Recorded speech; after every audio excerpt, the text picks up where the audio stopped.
家好，欢迎收看女世界 Master Class， 我是女世界的 COO Vera， 我是女世界的创始人之一余华。大家好，大家好，华。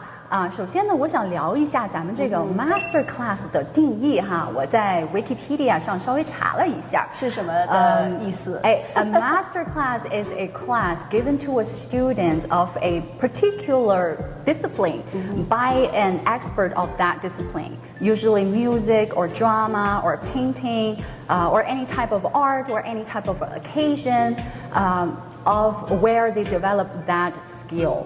那也就是说呢，一般情况下，比如说哈，在音乐学院，一个普通课堂和大师课堂的区别呢，通常都是在设置上面。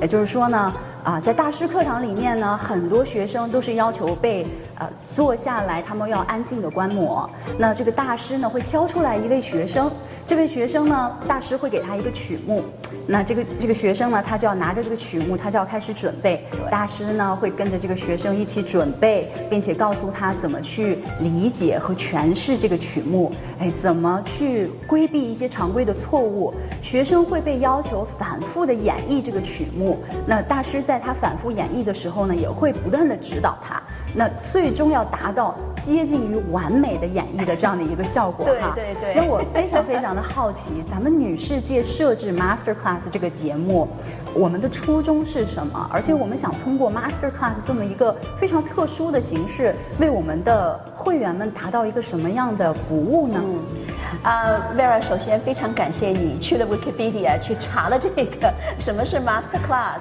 确实，这个 Master Class 的初衷上次好像我也跟你提起过，就是说我是受了这个 PBS，就是美国有一个电视台叫 PBS 的影响，它就是如此，就是一位大师当场指导一个 apprentice，或者是一个还处于这个专业比较初级阶段的人，帮助他们能够尽快成长。所以呢，我一直很喜欢这个模式，所以呢，我在想有机会的话，一定要把这个模式带到女世界来。终于在今年的秋天，我们可以做这件事情了。那我们的 Master Class 呢，顾名思义，就是要请到最好的专家、最好的大师来帮助我们的女世界里面的职业跟创业的女性，给他们提出很多比较实在的观点，让他们少走弯路。所以呢，我们在那个今年夏天的时候 ，Vera， 我们就开始准备了一个长长的 list， 到现在已经有10位。北美第一线的 CEO 同意加入到我们这个大师的这个团队里面，所以我们非常的开心。那我们的模式呢，跟刚才说的这个 PBS 还是有一些区别的。虽然呢，就是说我们也是每次请到一位大师，但是呢，因为 business 的这个问题不是像当场就可以调得那么快，是需要时间的。所以呢，虽然这个是大师课堂，我觉得大师们会给出很多非常有意识的建议。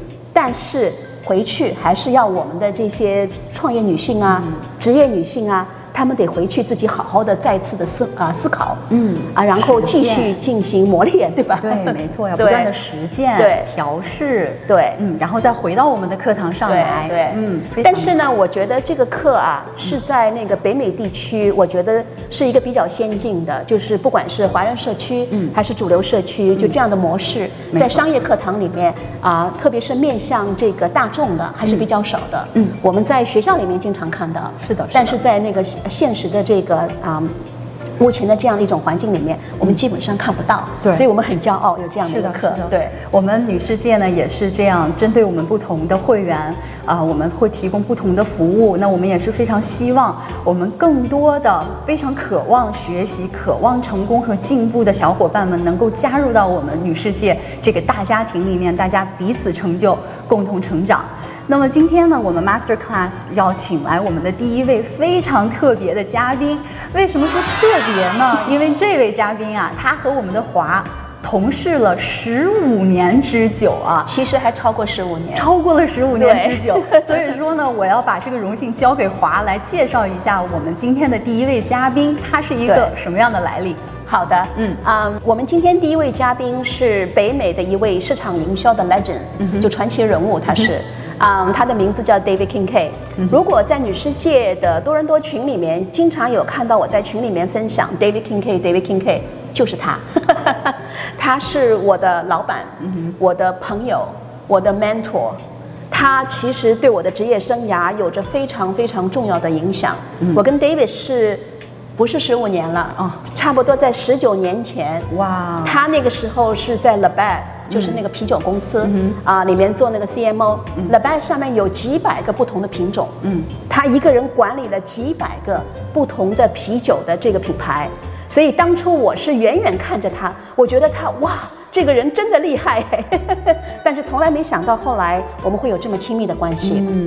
后来呢，那个 David 离开了 Labatt， 他呢去了这个 Chorus Entertainment， 大家可能知道像 YTV 啊，在多伦多的朋友可能知道 YTV 啊，像那个 WTV 啊，都是 David 的这个一起创立的 Chorus Entertainment 下面的一个很多品牌。然后呢，他离开 Chorus 以后呢，就自己建立了 Level 5 Strategy Group。现在建立到现在差不多快20年了，不对，差不多快17年了。然后呢，我是大概在那 Level 5建立了2年以后，我就正式加入 Level 5。然后就从此开始了一段非常非常难忘的职业经历。可以这么说吧，如果没有 David 的话，就没有我的今天。哇哦，那这么重量级的嘉宾能为我们的 Master Class 作为我们开场第1季的嘉宾，我们也是非常的荣幸哈。那话不多说，我们接下来就有请我们来自于 Level 5 Strategy 的 Founder David Kincaid， 有请。He always tells about how he started the firm. He'll always start with how he started in his underwear at the kitchen table. And all of us on the team just kind of look away. Like, do you need to include the underwear bit every single time? Apparently he was wearing just underwear at the kitchen table when he wrote out his first vision mission notes for the company. In his underwear. Well, doesn't everyone wear underwear? I mean, come on. 那今天我们非常开心的邀请来我们的嘉宾 David Kincaid， 我们的 Marketing Legend， Welcome. Thank you. It's an honor. 那 David, about 20 years ago, you started Level 5 at your kitchen table, and today Level 5 is helping some of the largest companies in North America to have a profitable growth. So, David, can you please share with us what has this journey been like for you? Well, two things you've said are true. One, I did start it at the kitchen table. That's true. And it's certainly been a journey. I would say that in the last 15 years of my corporate career, what I had watched start to happen in the business world is the leaders, the decision makers in these organizations had started to really lose sight and understanding, perspective of what a brand was. They had relegated it to being its marketing.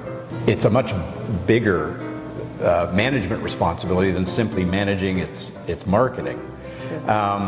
So as I was looking at starting Level 5, you always look for the two things that matter most. One is there a need, an unmet need in the market?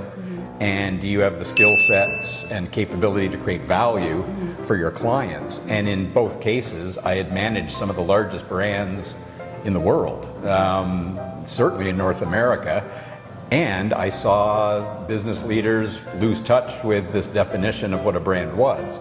So I thought, I'm going to see if I can change business leaders' perspectives, inform them of this other definition of what a brand really is, and make sure I bring value to them as a result of it and leverage my skill set and my experience to do so.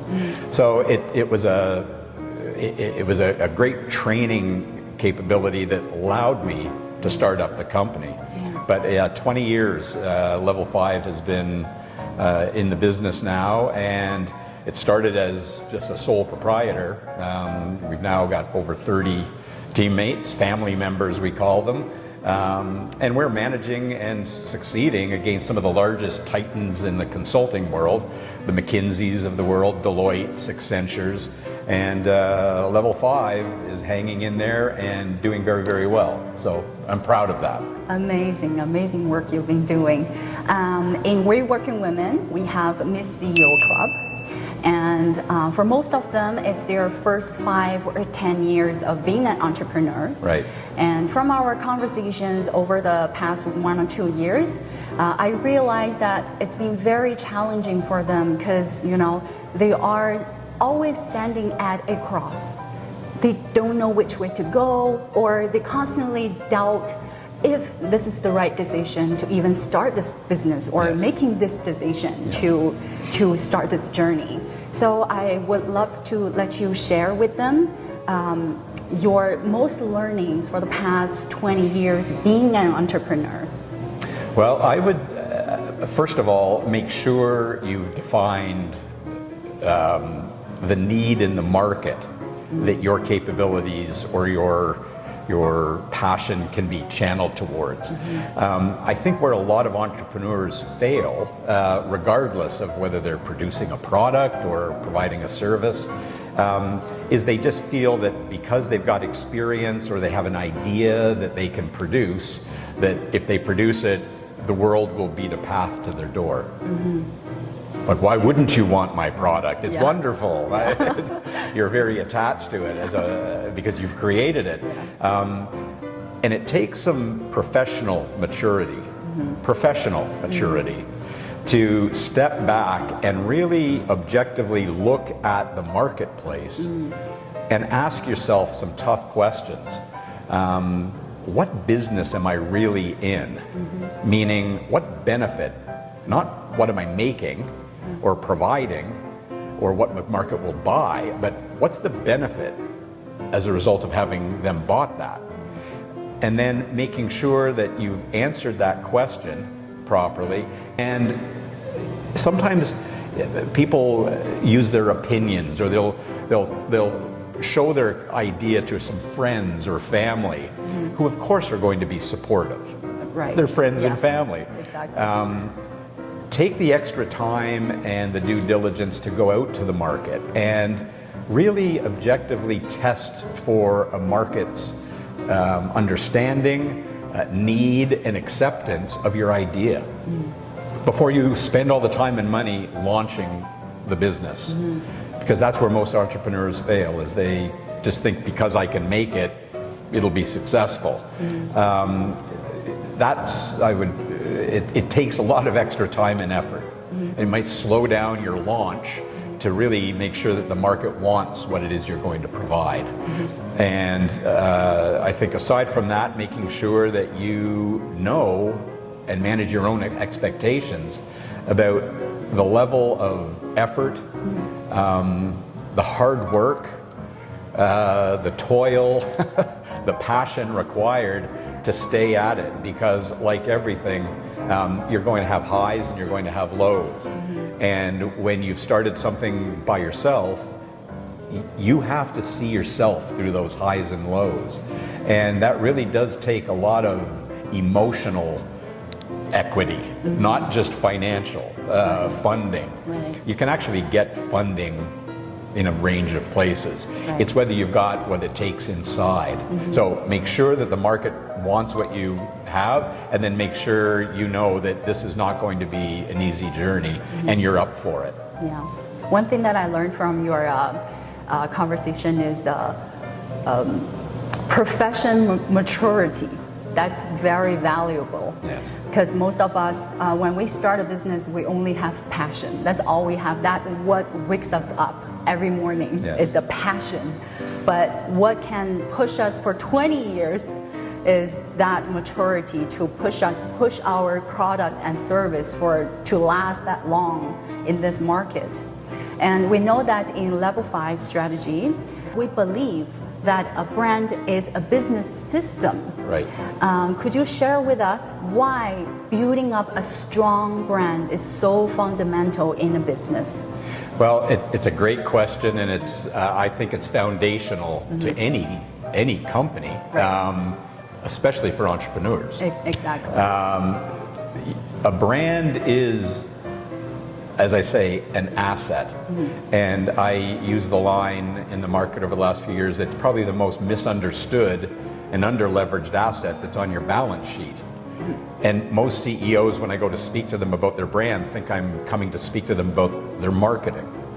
And when I say to them, no, I'm not here to talk about your marketing, I'm here to talk about this misunderstood asset that's on your balance sheet and how you can leverage it to create growth, profitability, how you can become more competitive in a market, how you can enter new markets. Suddenly I'm having a very different discussion with the owners of these businesses or the leaders of these businesses. Yes, of course, I was trained on how to do very effective marketing. You have to market a brand. True. You have to sell a brand. But until you define what that brand is, which means both what it does for you functionally, rationally, but also what it does emotionally for you as a consumer of it. I always ask the question, Apple. Everybody loves the Apple brand. And yes, they produce and they've got great products, no question. But is it simply the quality of the new iPhone that has you standing outside their store at 4 a.m. in the pouring rain so that you can be one of the first people to have one? It's not just because it's got a good camera or a good phone. It's emotionally engaged you. Exactly. And so brands need to be managed in a very specific way to understand that that asset will deliver value in functional ways and emotional ways. And that's a complex series of relationships. So it's not simply make it, put it out there, sell it. That's a transaction. That's somewhat commoditized. I'm talking about building equity. I'm talking about building profitable, sustainable growth. I'm talking about creating sustainable competitive advantage. Your brand is your reputation. And the reputation of your product is very valuable to you. And it is something that, as a result, comes to life through all elements of your business, not just its marketing. True. I find it really impressive that not only that you offer your customer consulting services, but you also educate them how important and fundamental it is to build up their brand to suit the market. Yes. So David, I went on your LinkedIn profile last night, a little bit, only a little bit, and I found something really exciting.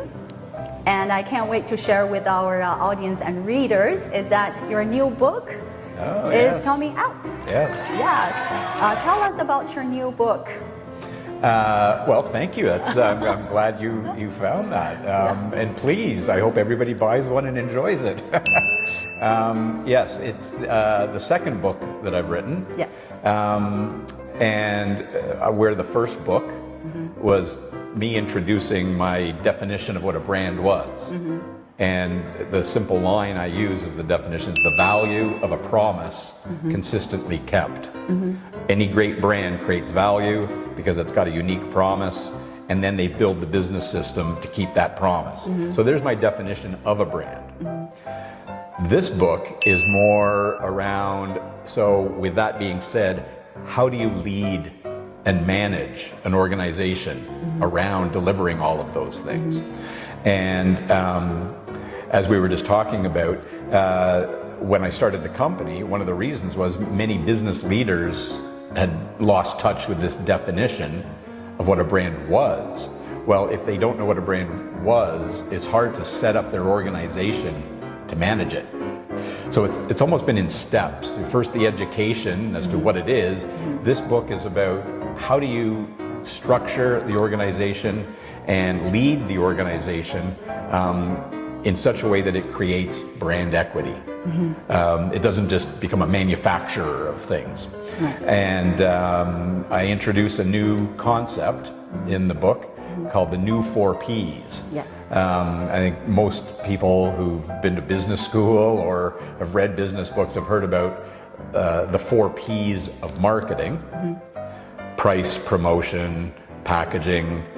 I'm losing the fourth one. That's because I don't do the marketing anymore. So the 4 Ps of marketing. Well, I thought I'm going to bring a new concept. It's the new 4 Ps of brand management. And those are people, process, IP, and partnerships.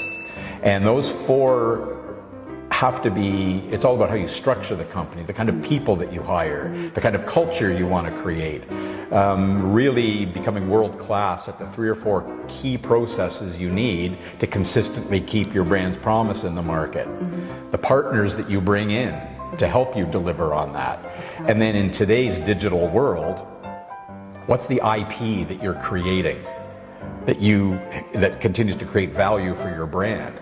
So those things, because of the nature of them, really are led by the CEO and the C-suite, the senior leadership. And it could be of a small startup or it could be of a large corporate organization. It has nothing to do with size. It doesn't matter whether it's a business-to-business brand or a business-to-consumer brand.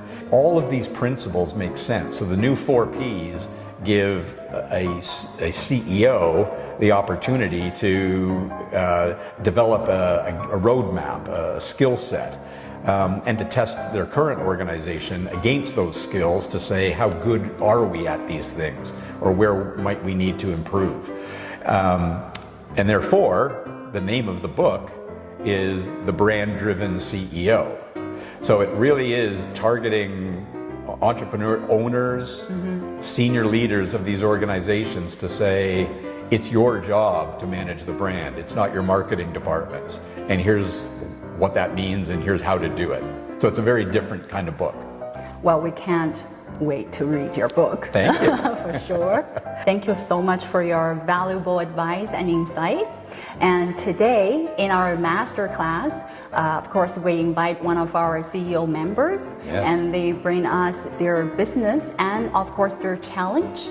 And I believe that you will help them find their solution. Good, I'm looking forward to it. It's going to be fun. Let's welcome Flora Selection.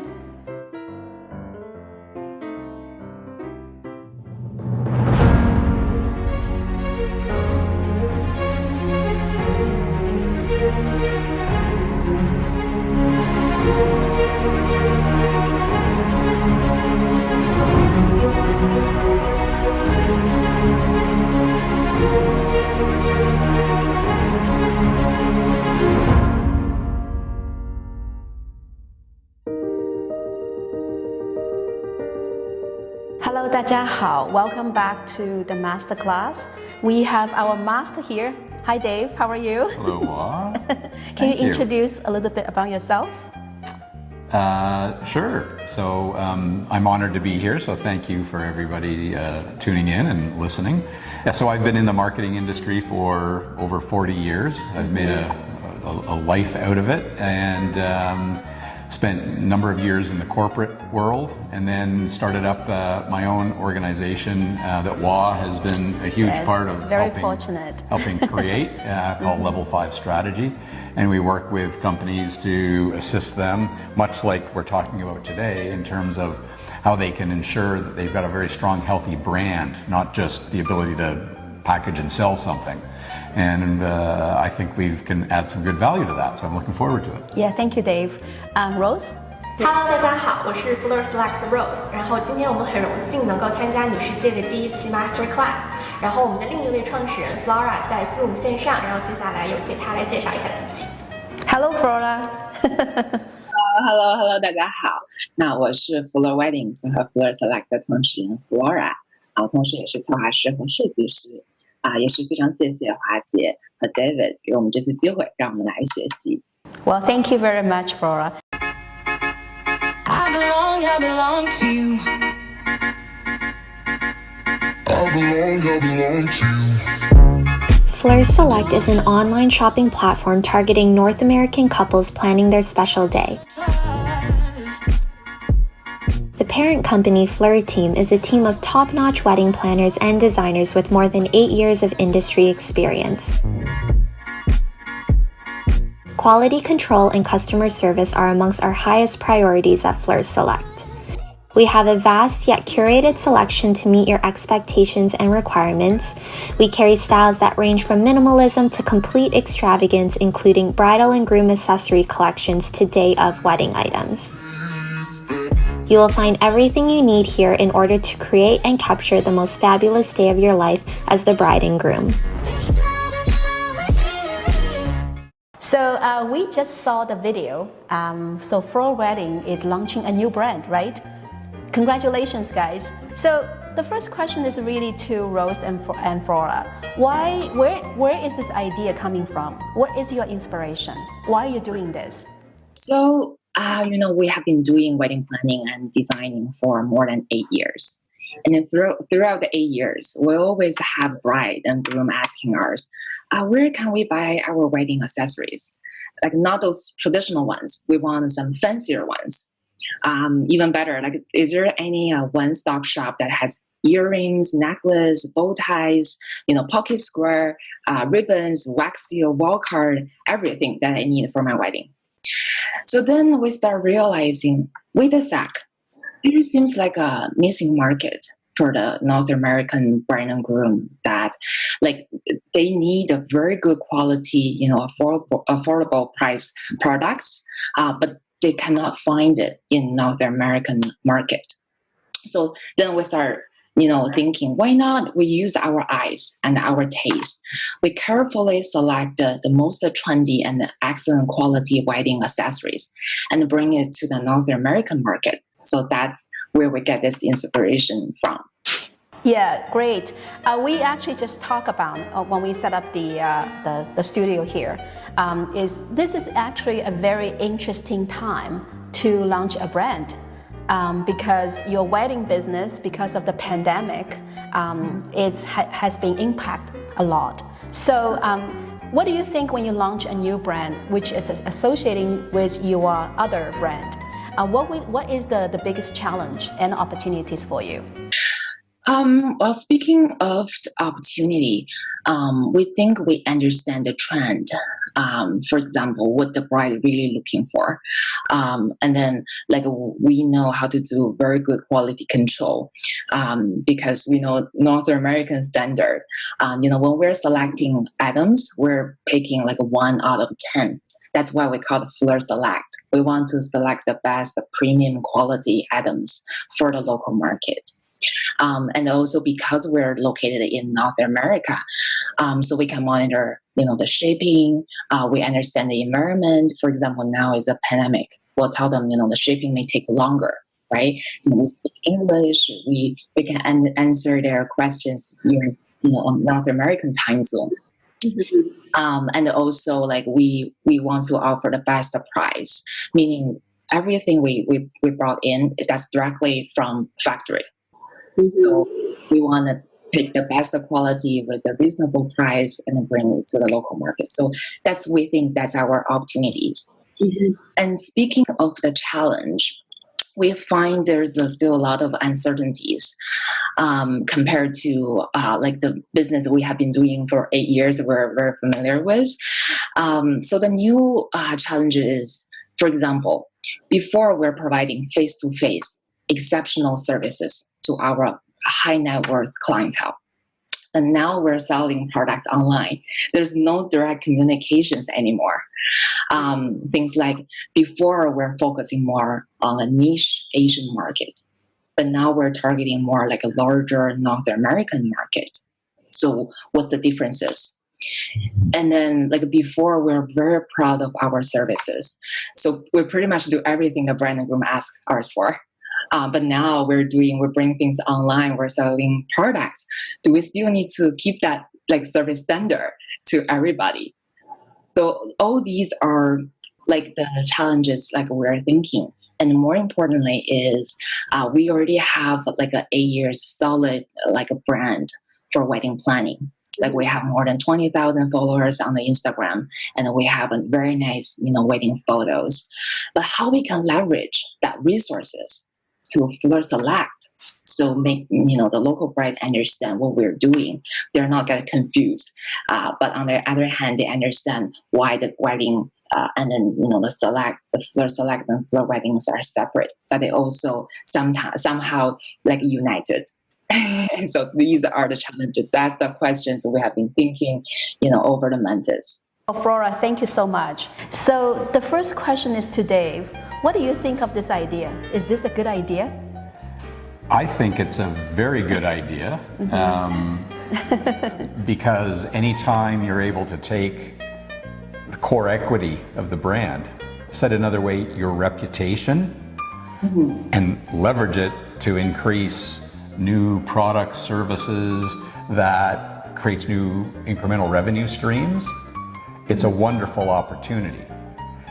I think the challenge will be setting it up in such a way so that you truly don't just grow the top line of the business, but you actually improve the margin on the business. You actually make more money as a result of coming to the market with a broader and a more of an end-to-end product and service offering. And I think, as you've just said, doing that requires asking a lot of questions of yourself and your organization, because you're actually not launching what I would call a new brand. You're actually, in marketing terms, you're line extending. You're taking the Fleur brand and, you know, extending it because of its, as you say, 20,000 followers on Instagram, well-known brand in the market. So you're leveraging that reputation so that you can extend it to create new revenue. So what elements of the brand, given that it is online, given that it's accessories as opposed to planning and a service, what are those key equity drivers that you want to extend? What is critical to the reputation of the Fleur Select or Fleur Wedding brand? And it does take some time to think that through and then to test it in the market. You obviously have a huge number of followers, but you also have a whole database, I'm sure, of the customers that you've served to go in and confirm what really drove their satisfaction.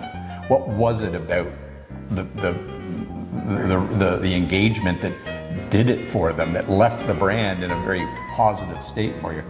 Holding on to those 3 or 4 key things as you go to enter the accessories segment is critical to the success of the business. And that, you got to think that through. I think Dave said something really critical here is how you leverage the existing brand asset, the equity, and then launch this line extension. Use Dave's word, line extension, not necessarily a new brand. So Dave, what do you think, what they can leverage based on what Flora just told you and also the video? What is the relationship between the Fleur Wedding and Fleur Select?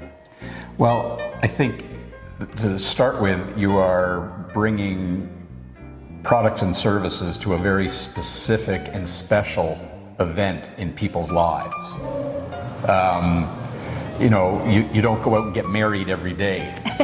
So this is a very big. Hope not. I hope not. Yeah, this is a very big commitment. So to really understand the answer to a question that we talked about earlier in my earlier interview, asking yourself what appears to be a super simple question, but obviously takes time to think through because it's a very complex answer. And that is, what business are you in? Truly, what business are you in? And so that I get to the punchline quickly on this, I'm not asking you what you make or what you sell or what you do.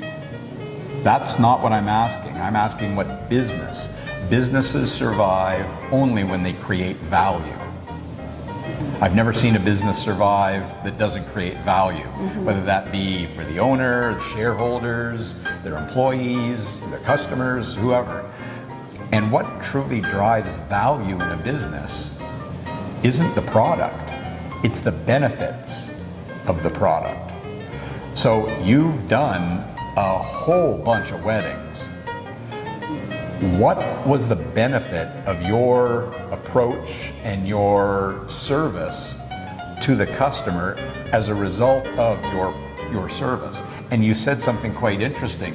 You said that face-to-face, it's very customized. It's almost like they feel like they're dealing with somebody who's a trusted confidant, who's there on their most special day. Well, those are very important emotional benefits. Peace of mind, trust, confidence, security. Those are the benefits that your service has created. Yes, they get wonderful planning. Yes, they get the flowers. They get everything taken care of.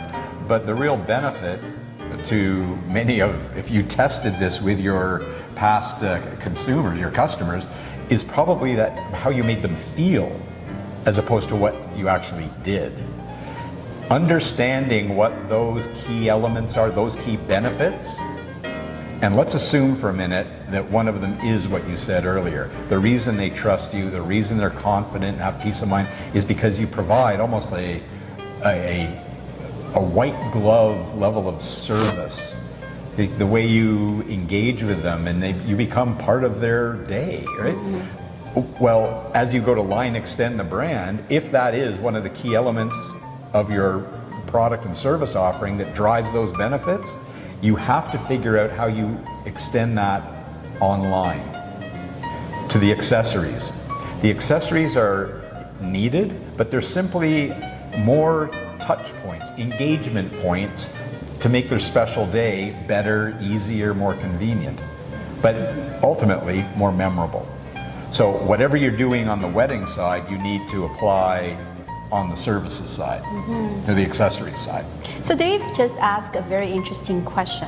What business are you in? So let's test this right away. Rose, what do you think? I think we're in a business that, like Dave mentioned earlier, the wedding is definitely like one-time thing in everybody's life, but it's one of the most important moments in everybody's life as well. So I think the business we are in is more like create the memorable and happiness of people's life, like one of the most memorable life of their lives. So I think this is a core value we wanted to bring to our customer, like not only our couple, but also the customer, the future potential customer of Fleur Select, is that we want to be part of it. It's not a part of it to be the significant impact of your big day, but we want to be part of it to bring it like the most extraordinary or the most trendy project to your big day to make you the most beautiful or the most handsome groom or bride in the world. Well, Creating, sorry, Paul, but creating happy memories. Memories last. That's true, yeah. Selling something and transacting, I can't even remember where I bought dinner last night. But memories last. So to say you're in the business of creating happy memories on the most important day in a couple's life, wow, okay, now you can now start to say, all right, if that's the business, that's the benefit I bring, how do I bring that to the accessories part of the business? And that's, I loved your answer. Well, Rose's answer is wonderful, actually. And so Flora, I get back to you. She said a bunch of sentences. Can you just use one sentence and say, what business are you in now? Like I like what Rose said, and the same as what David mentioned. We want to give the bride and groom assurance. I think that's for a wedding is very important because you don't want to take a risk for your wedding. So we want to say, we want to provide assurance for your wedding day, but with a trendy look. So that's Sure. Yeah. for accessories, yeah. Trendy look is always important. Dave knows he has 2 daughters. I've lived many trends. Yeah. So, Flora, there's one thing you said is very interesting when you're talking about the challenge of launching this new line. It is the target audience. So when you do the wedding and there are, your price tag is pretty high. So it's the high net worth or the upper middle class customers. When you do the B2C, when you do put them online to sell the product, it could be go to more population. So Dave, what will be your advice when they start to have 2 seemingly different kind of group of targets and how they should deal with this challenge? Well, it depends on how you define the difference in the audiences. I think the beauty of as soon as you go online, you do have the opportunity to reach out to a much broader target or audience to sell the products and services to. But I think you're still probably segmenting the market for people who are looking for that level of personalized or customized service, who want the things that are trendy, who probably want in order to create the happiest day memory, they want it to be something special. So read into that a little more premium. So you may be talking to a broader range of people geographically, but you're still talking about the same segment, just in a bigger market. And I think that's why I say understanding what those key drivers of your brand's equity are and holding on to those carefully, critically. I mean, Wah and I know, we've been able to survive in a very competitive space with our company by holding on to one or two special things, our culture being one of them. So a very emotional thing. So you can build a very successful and profitable business if you really understand what the key benefits are and then consistently apply them. And the beauty is with online, you can just do that now around the world. It doesn't just have to be within Canada or Toronto. Yeah. Flora, do you have any, and Rose also, do you have any questions, specific questions to Dave? Because I'm asking him questions, but it's opportunity for you to ask him the question as well.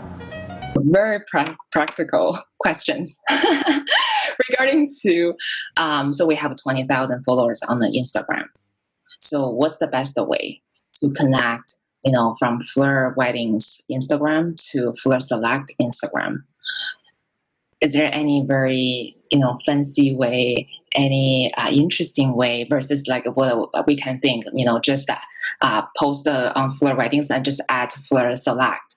Is there a better way to connect all these two accounts? Yeah. Well, I'm going to assume that the 20,000 Instagram followers have the same positive experience or memories of the brand as all of the participants in these weddings. They're probably followers who attended a lot of these weddings. So what matters to them is the same, right? But the most powerful word in marketing is new. New. N-E-W? N-E-W. Because consumers, shoppers love things that are new. Think about why every year in the fashion industry, this year's outfits and dresses and shoes and everything are such a big item. Yeah. Because people love new. And the great thing is it's the most important word. The limit to it is you can only say it once. Because after you're new, you're no longer new. That's true. So taking full advantage of these followers that you've got and simply to say, actually, if I was in your shoes, I would thank them as a result of their loyalty and their involvement with your brand. It's because of that you are able to introduce something today that is new about our brand and almost make them feel as though they've helped you create this new line of accessories. They've been part of building the brand. So you're thanking them, but you're also telling them, as a result, I have some news to share with you. And just make sure you tell it in a way that it's consistent with those, especially those emotional equities of your brand. I absolutely think Dave just hit something really, really important, just being part of it. Dave and I working on a brand, Diva Cup. It is a movement. They're selling those women health hygiene product. And then anybody would say it's not sexy enough, right? But somehow they make it new, make a movement, and all the followers are just coming from everywhere in the world and follow them. David mentioned about the fashion business. I think that's a very key word for us too. We constantly bring new styles. We are helping the customers to matching, necklace with the earring, with other accessories, and then we're doing photo shoot.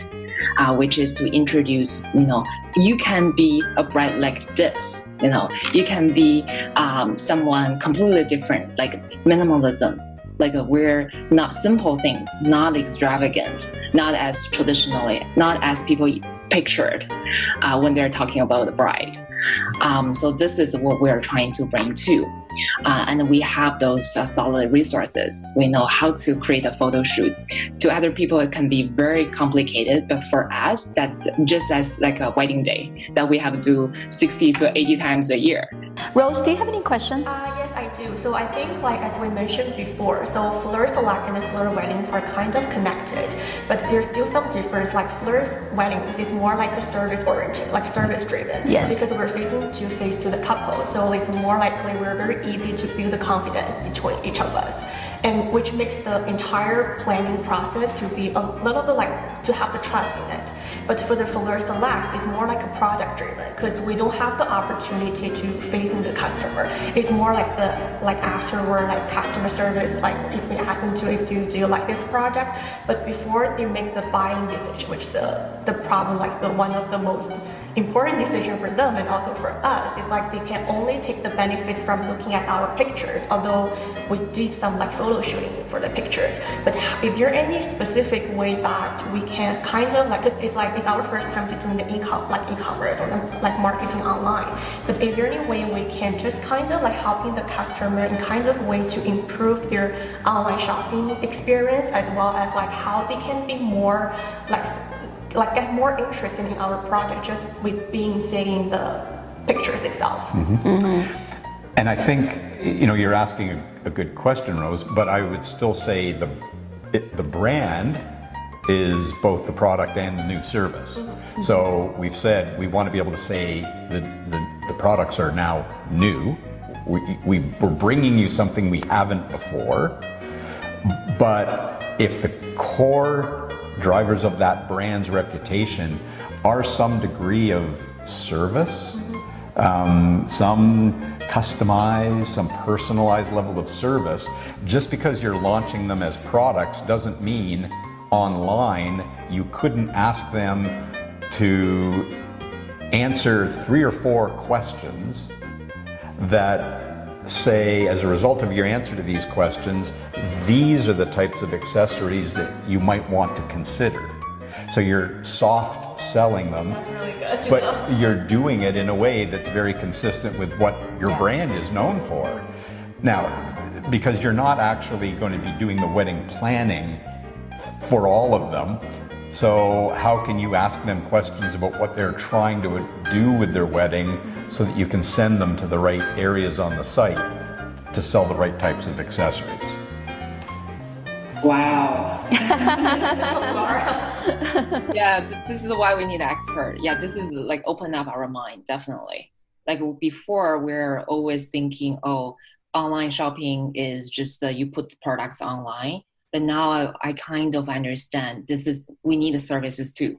We need to offer exceptional services, just a different type of services compared to wedding planning. But you still need to connect with customers to build up the trust, to deliver the best that you have to your customers. Because that's what your brand is known for. This is what we are. Yeah. And I also think what Dave just said, let them being part of it, being part of the Fleur Select. Let them being proud of using your product, being part of this community, and in return, they can become your brand ambassador. Exactly. So it would be much cheaper for your marketing budget. Those 20,000 followers on Instagram are probably to some degree brand ambassadors for you right now.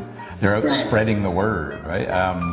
So great if you now, through the launch of these new products, can make that a 200,000 person Instagram. It's the same thing. You want them spreading the word. You want them to be brand guardians. Therefore, you've got to define what really makes the brand special, as we talked about at the beginning. Yeah, and then a lot of the elements Dave was talking about, trendy, fashion, new, for your targets, it could be wonderful. Let them to be part of it because they will love those kind of things. So Dave just asked a question from me. Do you have any companies, any example you think Flora and Rose may be able to learn from? Well, you've put me on the spot there. Well, Don't worry, we can edit. I'll be honest. A couple that are here in Canada that have done a very good job, especially online. Roots. Roots, yeah. They if you go through their online experience, they do ask you some of these questions, and a similar one is a client that we've worked with, which is Canada Goose, because they make a certain line of product, but they ask you questions online about what you're going not what product you're looking for, but how are you going to use it? And as a result of where and how you're going to use it, they recommend which products you should potentially look at. They're not hard selling you, they're simply assisting you through the experience by saying you might want to think about these specific products within our lineup, given your answers to those questions. So I feel like I'm walking away with the beginning of a relationship with the brand, not just buying one of its very expensive parkas. Yeah. I think through Dave's conversation and our discussion, a lot is about how to build this brand and how we build this relationship with the customers and how we have a clear value proposition, either the functional benefits or the emotional benefits. So I think we have learned a lot from Dave today. 再次感谢我们的嘉宾，还有我们的这个案例公司。再次感谢大家收看这个 Master Class，我们下一期节目再见。